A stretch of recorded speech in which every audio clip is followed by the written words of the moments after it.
Hello, Leo. It's umomgtarot, and this is your someone secretly wants to talk to you. Tarot card reading. Alright, Leo, somebody's out there fiending, wanting to talk to you, wanting to make a connection, but I don't know what's holding them back. We're going to see with the tarot, but first let's have a look at their personality. It'll give us the sun, moon, the rising sign, or just the personality they're projecting towards this situation. We're taking that from the astrology reading cards. Feels like a round of applause should have been there. Anyways, let's play your first card. Aquarius. A whole new world. That's what it feels like when we're talking about Aquarius, because they have a unique perspective, and they bring that energy into people's lives. They're like, oh, you're quirky. You're an Aquarius, aren't you? Damn right. Alright, so this energy is freedom-loving, rebellious, idealistic, and technological. Your next card is right next to Aquarius, literally, figuratively, astrologically, Capricorn. The energy around you is serious, materialistic, and hardworking. It bestows shrewdness and cautious ambition. Okay. Both of these signs are they're built different. One has big dreams. I didn't want to say, I have a burp in me, yes, but I didn't want to say big dreams. I want to say ambition, because those dreams can catch these hands. And then Aquarius, they stumble their way into success because they're good at networking. They're good at connecting with different sorts of people because of their unique perspective. Let's round this off with a Taurus energy here. And the energy is, it shows the abundance of nature. It is rich, earthy, and productive, yet relaxed and slow. We have a lot of practicality here, a person of logic around here. So why in the heck wouldn't they talk to you? Well, I'll tell you why. Because there's not a lot of water here, so the sensitivity factor may be off. The connecting with people factor might be off on a less than, like, not just connecting to, oh, you got a Subaru too? No, I mean like connecting to somebody, like feeling out the situation, feeling out the connection, if it's a good time, if it's a good place, if the vibe is right for me to come in hot or not, or you know. But let's have a look at the tarot and figure out what's going on here. They secretly want to talk to you, eh? Really? What about? You know, what's stopping them? What's holding them back? Alright, let's see it. There's the energy to reach out. There's energy to travel. I guess distance might be keeping you guys apart, or you know, it's just like almost like there's no point since we're so far apart kind of energy.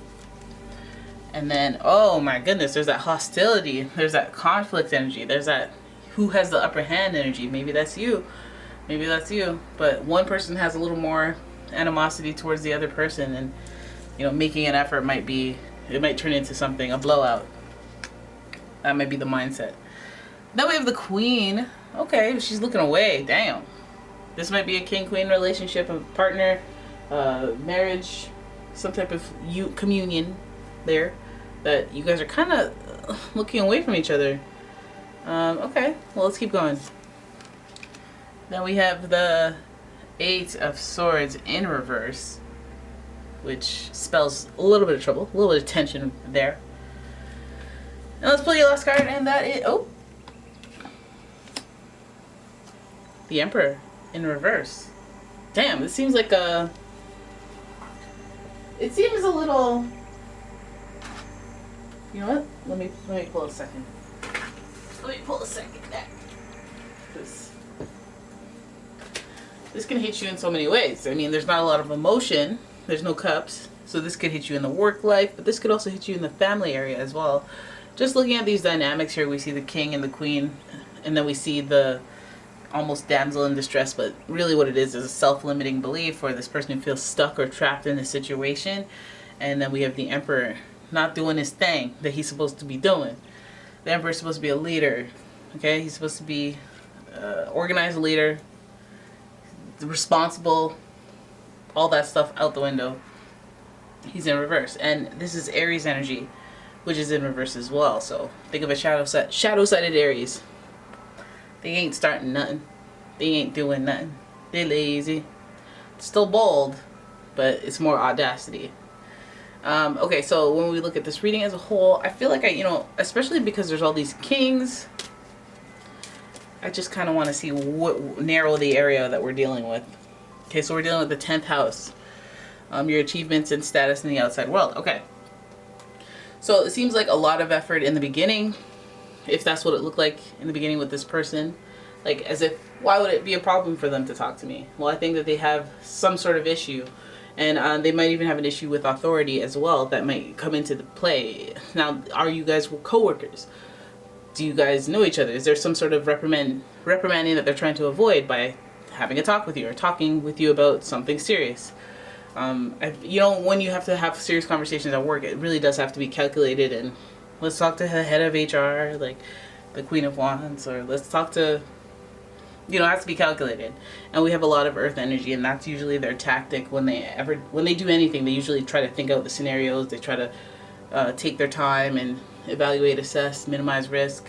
So it just feels like it starts out as the reasoning behind wanting to talk to you is, well, they want to talk to you, but it feels like they got someone breathing down their neck. They got a situation of authority breathing down their neck. So to you, some of you guys are like, oh, I know it's that restraining order. It's the government. It's the you know what I mean? Like, it's something that is preventing them, that is very hostile, almost if they do.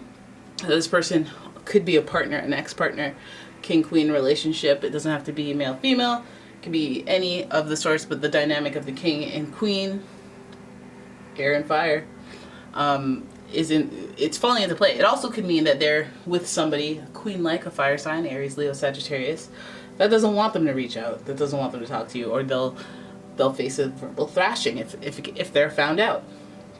So we have discovered why the Eight of Swords feels so inhibiting. It feels so restrictive. Like, I want to make a move, but I can't. I can't free myself because this and that's going to happen and this and that. When in reality, yeah, you can. Yeah, you can free yourself if you're willing to do the work. If you're willing to make the effort. Like, I'm not talking about the effort that you're willing to make. I mean above and beyond that effort. And you could, you got my number. You got my whatever. If you want to reach out, it's almost even vexing that you want to reach out, but you're not. It's very frustrating, actually. So it's not having anybody see you as some sort of like head honcho, alpha,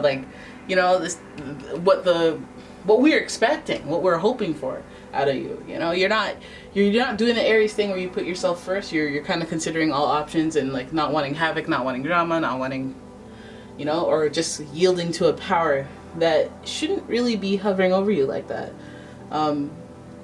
But then again, this person is a very logical and practical person. If it's going to complicate their situation in any way, they're not going to do it. They ain't going to do it, right? Even though they have their quirks, their unique energies, when it comes to Aquarius and they like to do their own thing, I feel like it might end up being one of those kind of,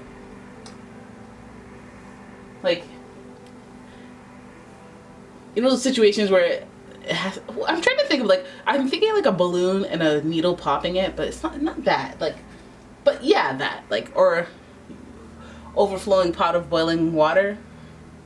Kind of it's just like being restricted for a long time, you kind of burst out, right? And this person, if they feel the restraints, the spiritual restraints, then after a while, it feels like they may combust from that. But again, they're not meeting expectations as far as being that emperor energy. And I guess if they had that type of fierce power in them, we wouldn't even be here. We wouldn't be here. Now, I think that's an outward projection here with the 10th house, ruled by Capricorn, and it means how people perceive this person, and it's giving the Aries, it's giving the Emperor in reverse energy. It's giving a lot of that. We see you as a lot more than you're kind of living up to. I guess on this topic, maybe in every other aspect, you can be that Taurus, that productive, that authority, that ambitious person, and that unique person, and you may look like you do your own thing and you're calling the shots, but I guess the inner workings are, if we were to expose it, well, which we just did, is that they don't want to complicate things with other people, with another person. They feel stuck in their situation and they essentially don't want to stir the pot, even though leadership, they're supposed to be able to start something. They're supposed to be able to initiate stuff. They ain't gonna do it. All right. So there it is. That's your reading. I hope you guys enjoyed it. If you did, please give the video a thumbs up and subscribe to the channel. Leave a comment, share the video, and if you'd like your own personal reading, check out the description. There's a link to my website. And yeah, thank you for watching, guys. I will see you in the next one. Bye-bye.